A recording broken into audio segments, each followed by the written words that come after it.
Joey, how does financial freedom look now in your mind compared to 15 years ago? I'm going to clarify that question. Okay. 15 years ago, you had a vision of what financial freedom would look like. Whether it was clear or not, you had a vision, you had a thought process. Right. But now, as you really are there, you're on the precipice. Is that the word? Is that how you say that? That's close Precipice enough. of financial freedom, right? Your passive income equals or exceeds your monthly expenses on most months. How does it look differently today than what you thought it would look like 15 years ago? Well, I'll start with 15 years ago. I was holding on to the idea that, man, the more income that you have, that provides more like margin, if you will, of what you're spending every month or on different things that you want to buy.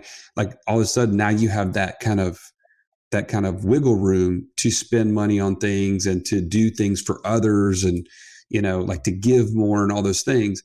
That's where financial success, I don't even think I would have used the word financial freedom at the time because I didn't even think about that. I just thought of it as there's an increase in your spending or your cash flow, and so now you can do more.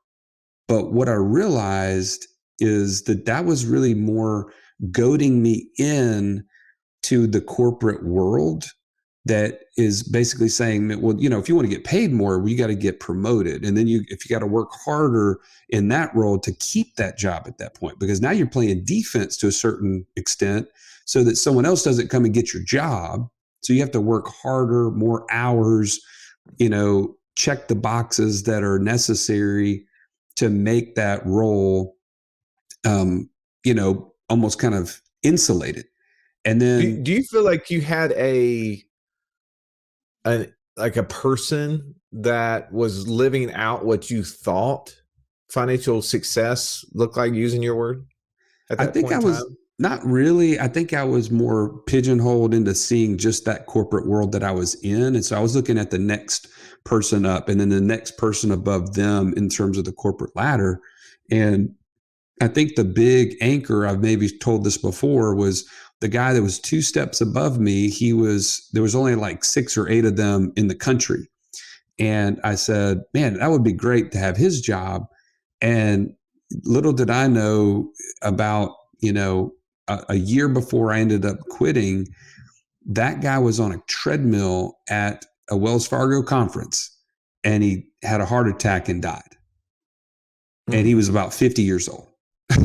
And here I was my young 30s at the time. And I thought, that's the track that this financial success, I'm doing air quotes for those of you who can't see, that's the track I'm on. And by the way, his family was totally, disconnected from him. I got to know him a little bit more personally. And I thought, man, his life is not better. It's just more of the same. And he's got maybe nicer toys, but that's Here's not the what I thing. want.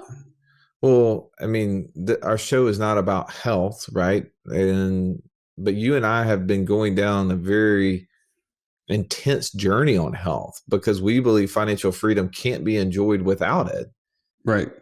And what we've learned through this measuring of HRV, heart rate variability, is that stress is what is constantly driving that number down, whether it's spiritual stress, physical stress, Emotional. emotional stress. I bet you if he was measuring his HRV, even though, because you say he was running on a treadmill, and before I understood this, I would be like, oh, well, he's in good shape. How did that happen? Right.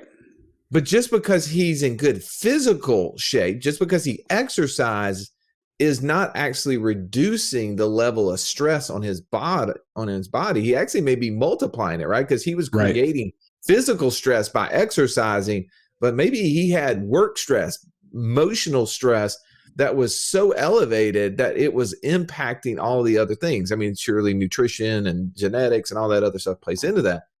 I just think that's so important that we can't give up knowing how all of these things look. Like, what does financial success looks like? Well, it definitely doesn't look like I'm 80 years old and I'm unable to move around. right? And I Right. think that that's what I had a picture of, being a typical financial planner at those, at that time, going back 15 years ago.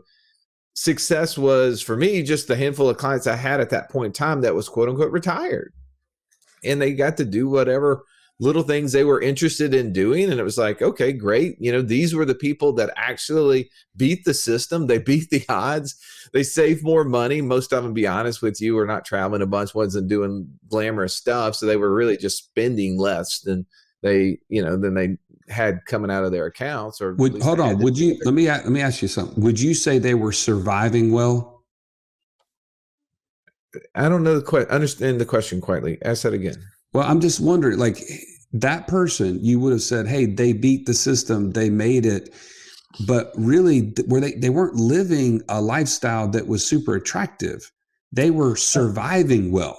Like they were Here's the making thing. I've heard you say that. And I'm going to challenge that just a little bit from the perspective that I think when you just looking at my parents, right? Looking at my wife's parents, they don't have a motivation to do a lot, right? Like the life that they live is pretty simple and they enjoy it. It probably looks different than what they would have thought of 20 or 30 years prior, right? Because what happens is the older you get, the less you want to sleep in a bed other than yours, right?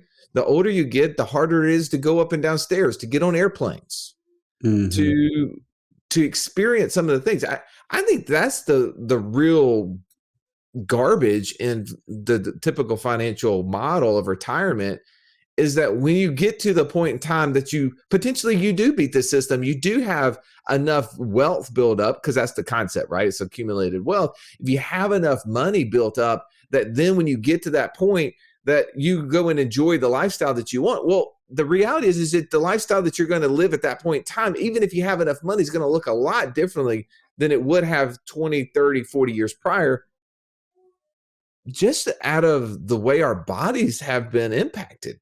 Right. I mean, and I'm not saying, I don't think that my mom or her parents live like in regret. I don't think they look at it and go, well, man, I wish I was healthier. I would go all these different places. Some people do. I just wonder, because their brain is not taking them to the point of what if, because they didn't even consider it as an option. And I think that's what today's podcast is about. It's asking that question: what does a day in the life of someone who's financially free look like? And what if that day in the life of somebody who's 35, who's 45, who's not 75, right? What would that look like if that's you? What would it look like today? And I guarantee you it would look drastically different add 20 years to the number. No doubt. We've gone way too long. Sorry for our intro, but I think you're going to enjoy this podcast, because this is challenging the way that we think, and I hope it has challenged you to take action. So as always, we sit around a round table each week. And so right now we're pulling our chair up to the table. Let's belly up.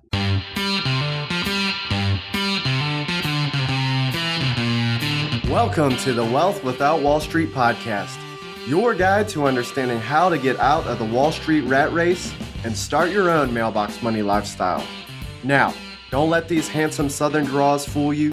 These financial minds are teaching our country to enhance savings, increase cash flow, and create passive income, all without the help of Wall Street. Are you ready to break through? Now here are your hosts, Russ Morgan and Joey Murray. Welcome into the Financial Freedom Roundtable, where each week we break down complex financial topics so that you can more easily understand them, and more importantly, you can take action on your way to financial freedom. If this is your first time joining us, welcome. I'm grateful to have you in the room. I'm Russ Morgan. They call me the idea guy, mostly because lack of follow-through guy just doesn't sound as cool. At least it doesn't to me, but enough about me for the moment. Let me introduce you to my co-host, the Italian Stallion. He's got the license plate cover to prove it, Mr. Joey Murray. Stallion, good afternoon. Yo, happy to be here. Good afternoon to you. How can someone take action on today's topic? Man, I mean, first things first, take the passport challenge, right? If you can't envision what financial freedom would look like for you, like that's my hope for today's show. is that you get a vision of what other people are doing or what financial freedom really looks like. And then you can apply it to yourself. And that's what we did with the Passport Challenge. Go to wealthwithoutwallstreet.com/passport, join the community, get engaged. That's the first step. I love it, man. I love it. Well, here's the thing. Thankfully, you and I are not sitting here alone at the table. We got the dream team of financial coaches. To my left, Mr. Incredible. His superpower is speed to financial freedom, and the real beauty is that speed is contagious. My man, JD Hill. Say hello to your fans, JD. I'm waving for those of y'all that can't see me. Hey. I'm so glad to be here in Texas, not in Alabama, wearing a Where's Waldo shirt. So I'm real excited about that. Well, we're talking about spending what a day in the life of financial freedom looks like. I mean, I guess you get to wear whatever you want to when you're in that space. See, here's the things that you don't know if I'm wearing the appropriate pants or shorts to match my shirts, or if I'm in basketball shorts. You just don't know, right? Because you can only see me from the waist up. Gratefully. Or if there's any pants at all. I didn't want to go there because I was trying to keep it PG. But thank you, Joey, for going there. You're welcome. Well, that's Joey. That's Joey's gifts. That's his superpower as he goes there. But let's keep around the table. Let's go to JD's left, a true financial Sherlock Holmes of our day. No problem too difficult to solve. If I would just only known you earlier, brother, I would be so much richer. Everybody say hello to downtown Ernie Brown. Nice to see you, Ernie. Hey, glad to be here. What does a day in the life of a financial free person look like, Ern? It looks like freedom. It feels like freedom. If I don't know what freedom looks like or feels like, you're going to have to help me, man. I need some imagination. Yeah. Well, at least for me, it's spending a lot of time around other people. It probably actually looks a lot like my day now, just with meeting with other people for other purposes.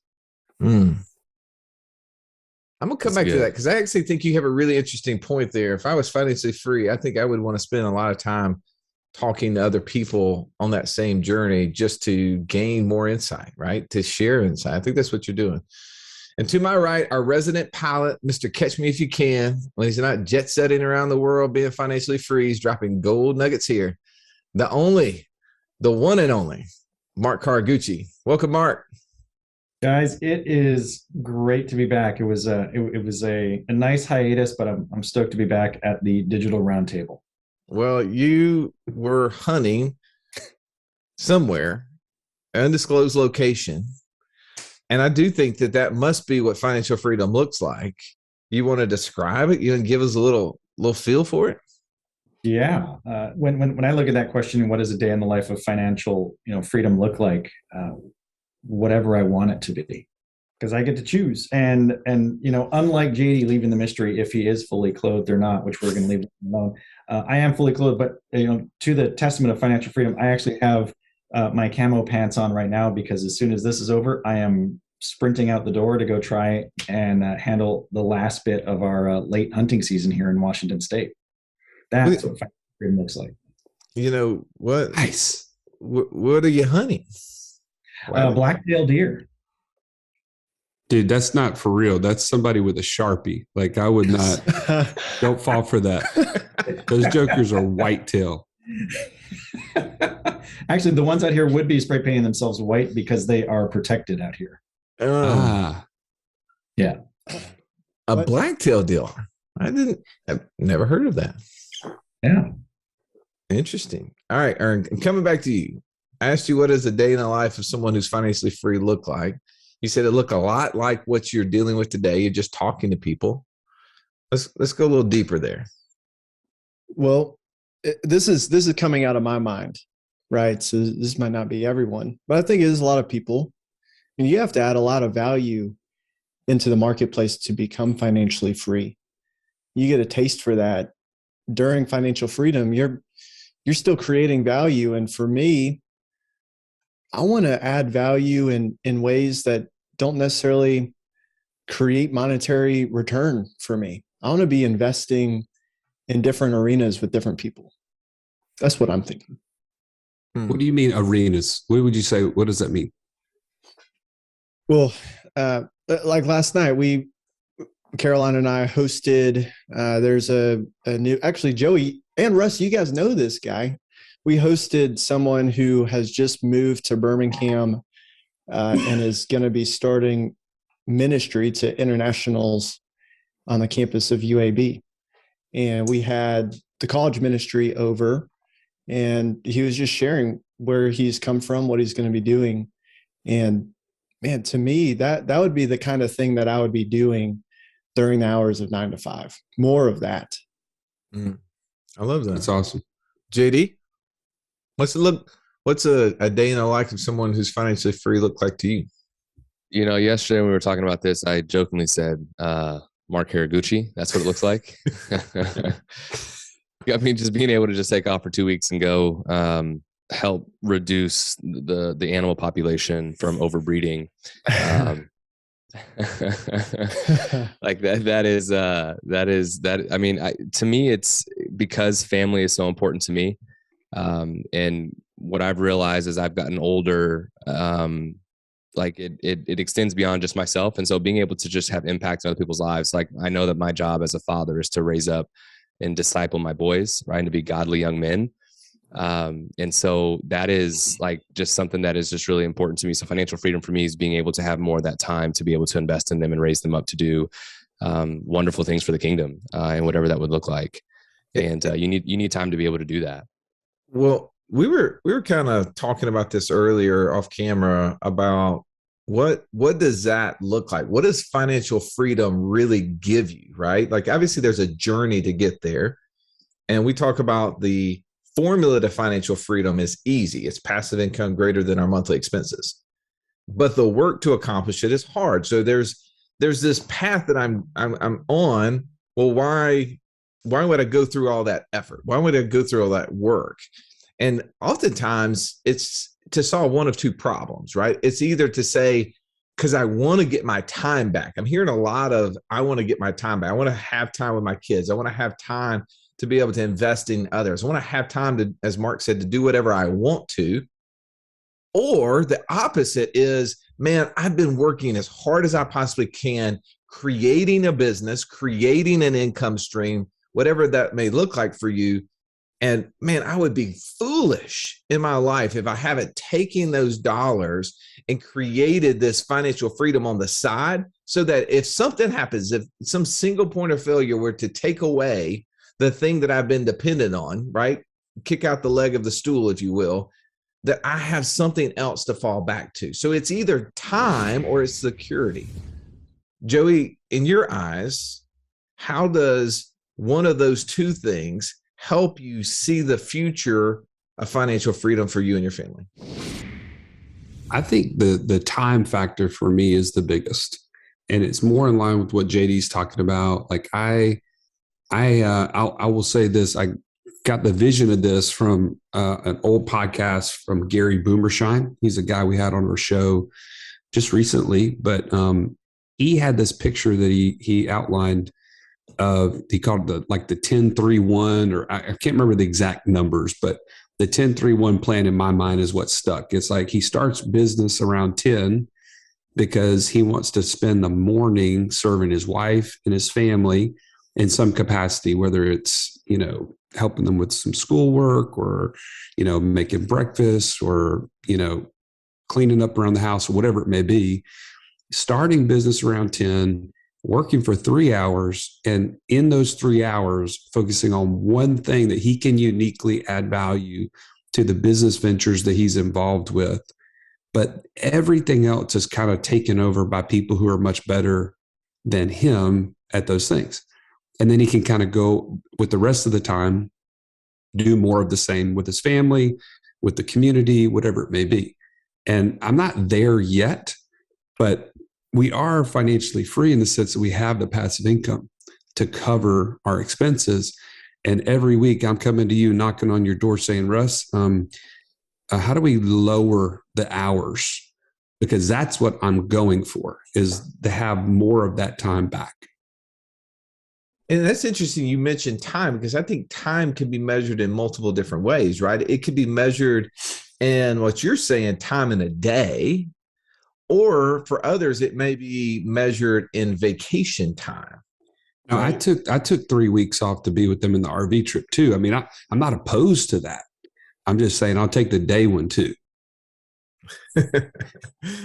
It's definitely a yes and. Yes, and right? exactly. It's a yes exactly. and.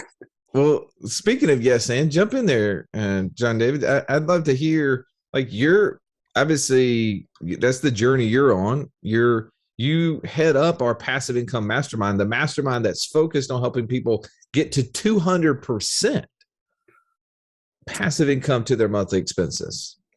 Yeah, for me, and I don't know if this resonates with anybody else, but when I first got into just business in general, I wanted, after looking at other folks that were 40, 50, 60 years old and had a life that I wanted that life today.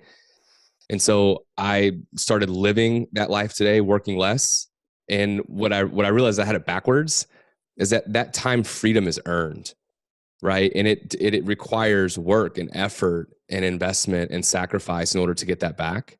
And it took me 5-10 years before I finally had that kind of aha moment where I realized I'm doing it backwards. I'm not actually getting my time back. I'm getting less and less time. And once I kind of had that mind shift to really realizing that the more that I invest in, the more that I actually get back. Instead of trying to take so much, I had to put more in to get more out, if that makes sense. And that just became a real big mind shift for me, and just how I look at how we operate all of our different businesses now. Since joining Wealth Without Wall Street and partnering with you guys, I've started like 5 different businesses now. Right. I'm trying to get as many businesses as Russ has policies, like, right. But seriously, like, and what's interesting is that each one of these is very unique, but they all create different sources of revenue for me. And so there's security there that I'm not dependent just on one source of revenue as well. And all of them can be set up to also become passive as well. And so it was just a mind shift for me to realize that if I want this, I have to do a number of things. I either take time away from family, or I sacrifice and I either get up earlier or I stay up later, right? So that I still can do the things that I want to do.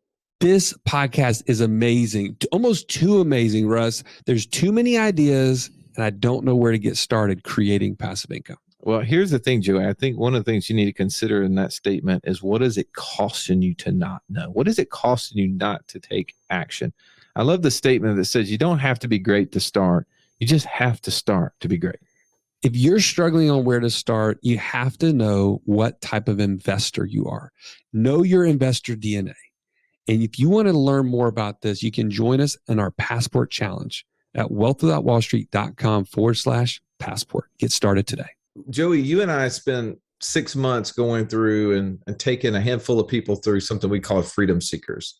And there was a part within that we asked the question, what does financial freedom look like? And in that exercise, we really kind of detailed the difference between what an ideal day looks like and what an ideal lifestyle would look like. Right. Talk a little bit about what we discovered in that process. What was the difference between an ideal day and an ideal lifestyle? Because I think what we're trying to say is, what does a day in the life of someone who's financially free look like? But if we really pull it back, we're trying to say, what does an ideal lifestyle look like? So I want to make sure we differentiate between the two, and then we'll come back and zone back in on what the ideal day within the ideal lifestyle looks like. Well, I think I would summarize it this way, is that if you're in the middle of the grind, right, every day, that 9 to 5, and you're just for the most part, you're looking for relief, you would probably initially say, oh my gosh, I want to be on the beach sipping a Mai Tai. Come on. And you wouldn't be wrong, right? Like, that is an ideal day. But if you had to do that every single day for the rest of your life, there's a part of us as producers that, and we've all mentioned it, we want to have impact. We want to invest in others, whether it be our family or, as Ernie was saying, international students and ministry and things like this. like God put those things there for a reason, because we're not here to bring glory to ourselves. We're here to bring glory to Him. And that can't happen if we're just literally self-serving all the time. There are seasons to kind of recoup and refresh. But if that was your everyday, you would be totally unfulfilled. In fact, I remember our conversation with Steve Kavanaugh several months back on the show, and he had exactly that kind of aha moment, because he had obtained financial freedom, moved to Florida with his family, had no responsibilities. His business was running 100% on its own. And he's like, and it was the worst feeling in the world, because he had no purpose, like nothing to give to. Well, you and I know somebody who sold his business for 10 figures in his mid-30s. I mean, like, definition of financial free, don't have to do anything. 6 months later, bored to tears, right? Like, yep. As we said, the formula to financial freedom is easy. Passive income greater than monthly expenses, but the work to accomplish it is hard. You go through this labor to get there, and then all of a sudden everything's done. Now you're just going to sit back. I mean, yes, as you said, Mai Tais. Well, at what point? Okay, I switched my Mai Tai for a Captain Morgan and Coke, right? Like, then eventually change it for a water.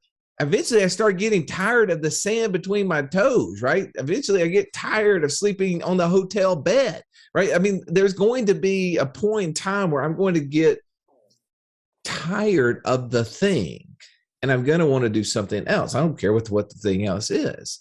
So the ideal lifestyle, right, which now paring it down to our topic for the day, what does a day in the life of someone who's financially free look like within the context of an ideal lifestyle? Let's break that out. In your eyes, I'm just go around the table. We'll focus on see what this looks like. Joey, what time of the day do you wake up? Right now? No, like when today? Within your financial freedom ideal lifestyle day, what time are you waking up? I'm thinking, to be honest, I don't like to sleep in too long. I mean, 7 o'clock. What are you going to do? What's the first thing you're doing? Man, I'd love the first thing. Well, you know, I gotta go hit the bathroom pretty soon thereafter. Good Gravity. night. This is brutal. I'm just saying that's first stop for me. If we're being honest, okay. This is real world. Gravity is a force to be reckoned with. But beyond that, I'm gonna go spend some time with the Lord, man, before the kids get going. That's really important to me. Got it. Okay. Hey, hit the toothbrush while you're at it. Okay. Okay. Yeah. All right. JD, what?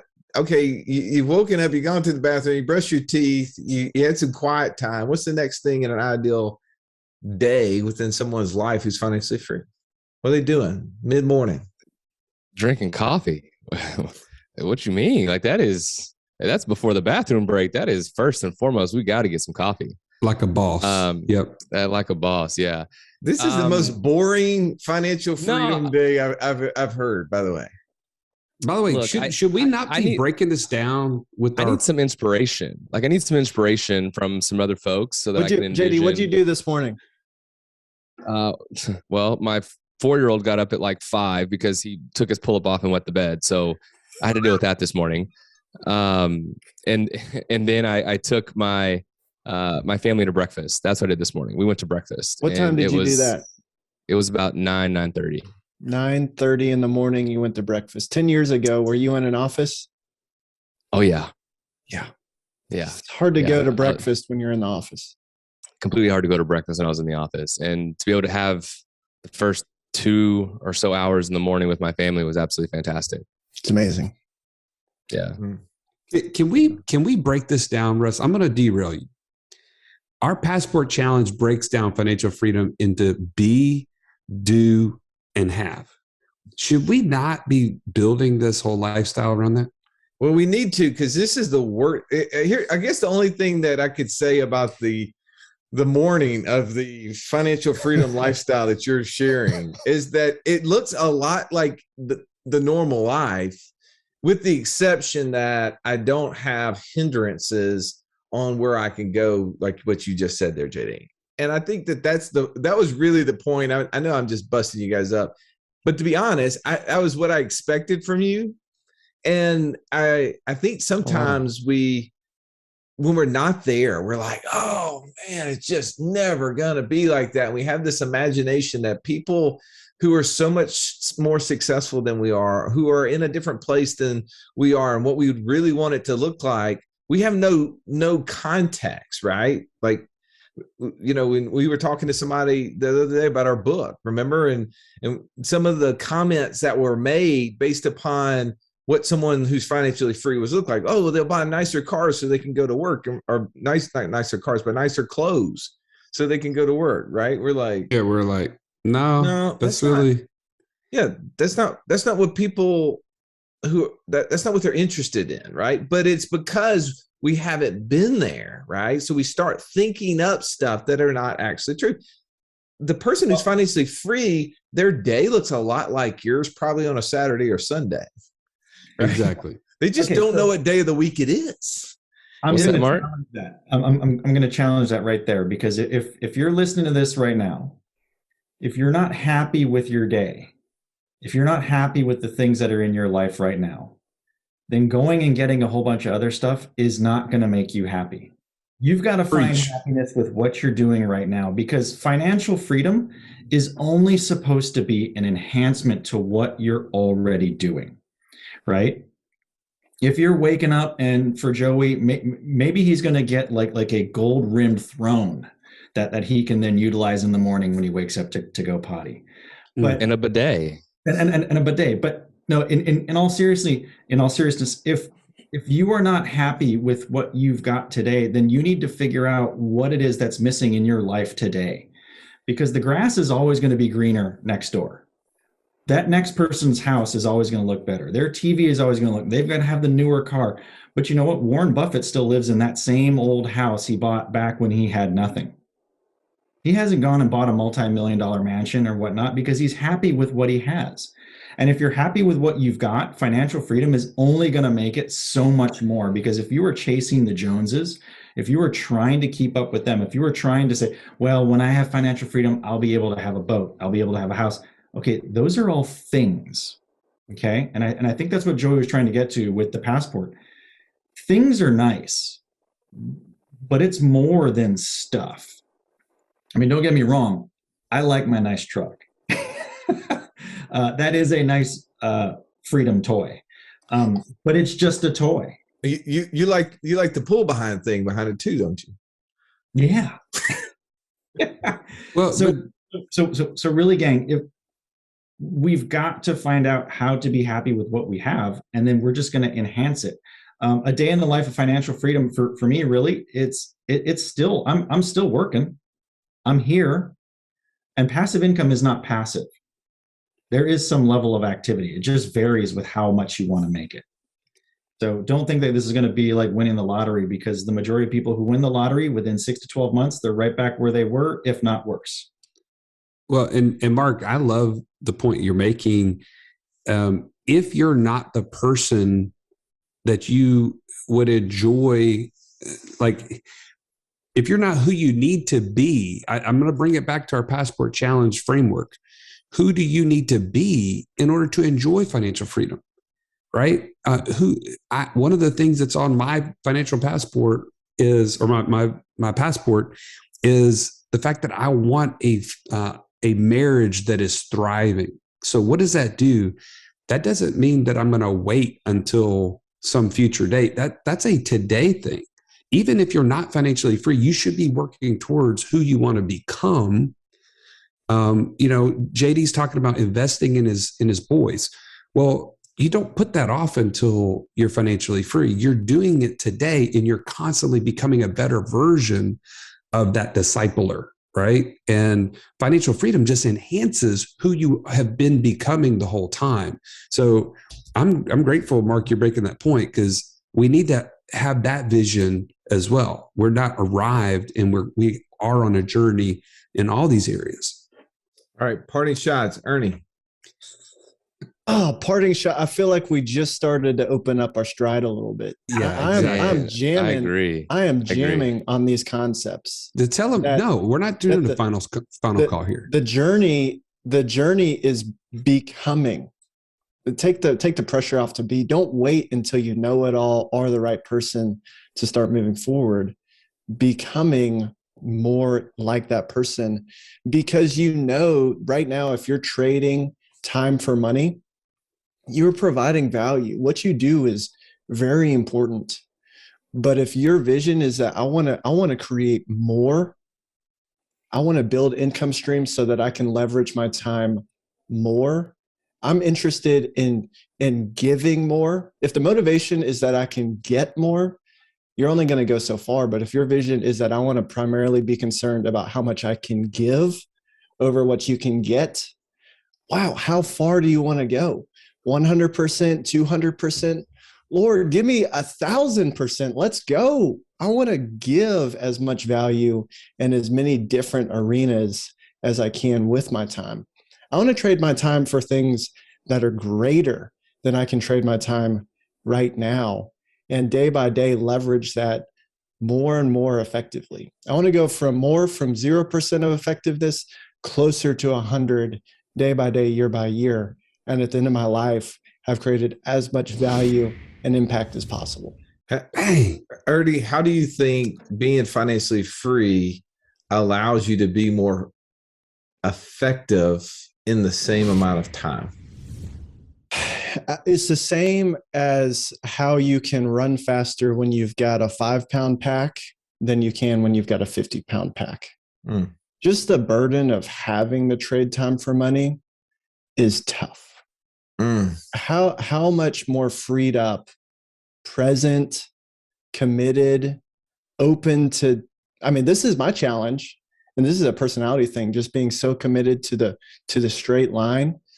Financial freedom allows you to be open to doors that are opening and take those with less weight. I can because I'm free to do so. Oh, you hit me with that, and I'm gonna come to you, JD. I heard you pipe in there, but there was a book that I read, and I don't remember the name of it right now, but the lady had been a part of the Holocaust. She was a kid in Germany at that point in time.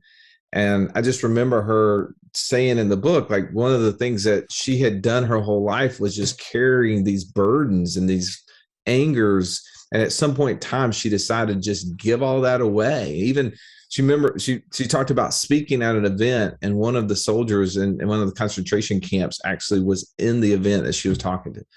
And she said basically what you said is that, she'd been carrying these things around as if it was like a 50-pound backpack, and that weight, when she let that off, it just freed her up. And I think that's what you're saying. That's ultimately how we can be more effective.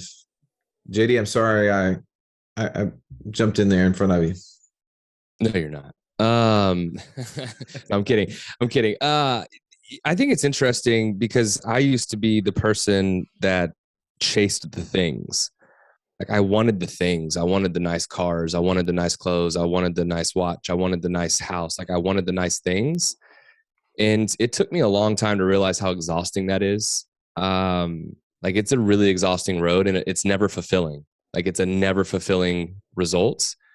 And what I'm hearing all of us talk about today is that financial freedom is not the things, or it's the intangibles, right? It's what can we do for others that is the financial freedom piece. And I think that's really what's powerful, because that's what's fulfilling. The stuff is not fulfilling because there's always going to be something new, right? That's going to replace the new thing you just got. And so it can't be about the things. Like, don't get me wrong, I like nice things, right? We buy nice things, but my point though is that the focus has shifted, right? It's no longer about wanting to achieve and create so that I can have the nice things. It's no longer about that. And so I love what Ernie said about giving more. I love what Mark is talking about. And it's really getting clear on the intangible things of the why behind the what. All right, Joey, I know that you said we couldn't end it, but we got to, man. We got to. We're not ending it, to be honest. We're just starting it. This is the opportunity for us to go and interact with those who are in the inner circle right now. If you're not an inner circle member, man, join. Come back and listen to the replay and participate going forward. I mean, in the words of the poets from was it Semisonic? They said something like, it's closing time. You don't have to go home, but you guess can stay here. I'm sorry. Oh, it's Time's up. We got to go. Well, hey, just speaking of getting started, the reason I think we can all sit around this table is and talk about this right now is not because all of us are 100% financially free immediately today. But why? Because we have taken the step of getting clear on what financial freedom will be or is currently. And you need to do the same thing. Go take the Passport Challenge. We built it for this very reason, because so far we've had so many people come to us, and it's been a hard thing to get them to visualize this. So go take that wealthwithoutwallstreet.com/passport and join us on the same journey. This is the first step. And man, can't wait for this to be a reality for you. All right, coaches, thank you. And thank you for listening to this episode. If you found value, take time, rate, review, share it with somebody else so that they can, like you, start on their pathway or extend their journey to financial freedom. We'd love to be a part of it. We'd love to help you get there faster. Have an amazing day. This has been the Wealth Without Wall Street podcast. Don't forget to subscribe to the show to break free of the Wall Street mindset and begin building wealth on your own terms in places you understand so that your wealth will never run dry. See you next episode.